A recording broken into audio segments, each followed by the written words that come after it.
Again you are submitting in Hindi. I am not able to understand.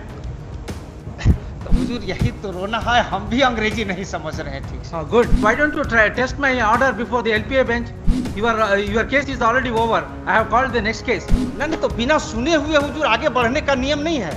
पहले सुन करके हुजूर को आगे बढ़ना है। इस तरह से मतलब आज से हिंदी में नहीं हो रहा। आज भी पटना हाई कोर्ट में सब न्यायमूर्ति सुन रहे हैं। अब हुजूर कह रहे हैं कि अंग्रेजी अनुवाद आप ही दीजिए। सर हम तो कह रहे हैं कि अनुवादक विभाग से मांग लिया जाए। अनुवादक विभाग यहाँ है, आजादी के पहले से है। उनको जो तनख्वाह मिलता है उसमें हमारा हिस्सा है, हमारे वकील का हिस्सा है, तो उससे मांगने में हुजूर को क्या जाता है। You are not complied my previous order, तो therefore I have reached 38 full only. Bench Hindi के पक्ष में है।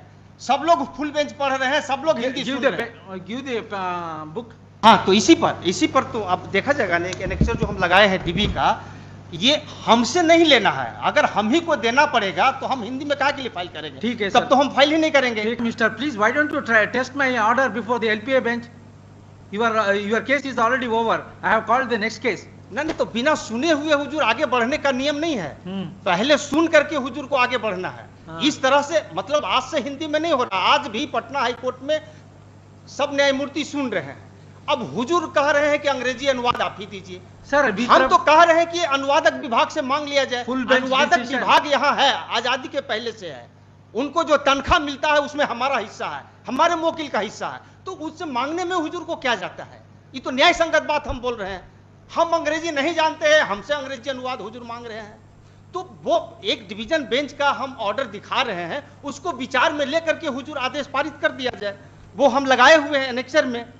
बस इतना ही तो हमारा प्रेयर है। जिस तरह से हुजूर कह रहे हैं कि अंग्रेजी अनुवाद दीजिए, उसी तरह से कहा गया था। मैंने निवेदन किया कि एक बार फुल बेंच को ठीक से सुन लिया जाए। सुना गया, सुनने के बाद पाया गया कि जो हिंदी में फाइल किया है उससे जबरदस्ती अंग्रेजी अनुवाद नहीं लिया जा सकता है। और चूंकि यहाँ अनुवादक विभाग है तो उससे मांगने में है, और वो मांगा गया। हुजूर देखा जाएगा। हर learned counsel for the petitioner and learned counsel for the state, the petition filed by learned counsel for the petitioner is in Hindi. In view of the above, office is directed to get translated the Hindi petition filed by learned counsel for the petitioner into English for the translator section of the Patna High Court. अपीलार्थी की प्रार्थना यह थी कि उच्च न्यायालय के समक्ष समस्त कार्यवाहियाँ हिंदी में होनी चाहिए, दलीलें हिंदी में दी जानी चाहिए और निर्णय भी हिंदी में दिए जाने चाहिए। संभवतः यह प्रार्थना प्रदान नहीं की जा सकती।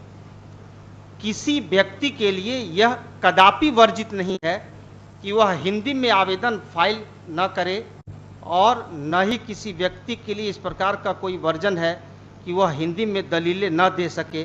और वास्तव में अनेक मामलों में इन बातों को इस न्यायालय द्वारा स्वीकार किया जाता है। और ये स्वर्ण Singh Bagga case full bench से संपुष्ट हो गया। कह दिया गया कि भाई हिंदी में फाइल हो सकता है। अब अंग्रेजी अनुवाद की बात है तो यहाँ अनुवादक विभाग आजादी के पहले से है। इसी पर्पस के लिए Sir, don't give lecture, sir. Whatever the submission you want to make, you restrict your with reference to your petition. तो हमारा सबमिशन यही है कि स्वर्ण सिंह बग्गा केस पूर्ण पीठ से संपुष्ट हुआ है, जो ये कहता है कि किसी व्यक्ति पर हिंदी में आवेदन दाखिल करने में कोई वर्जन नहीं है और न ही हिंदी में तर्क रखने में कोई वर्जन है। जहाँ तक अंग्रेजी अनुवाद वसूलने का सवाल है तो वह आवेदक से वसूलने की अनिवार्यता नहीं है, वो अनुवादक विभाग से भी किया जा सकता है। हुजूर हमने इसके लिए आवेदन भी दाखिल किया है कि अनुवादक विभाग से अंग्रेजी अनुवाद मांग लिया।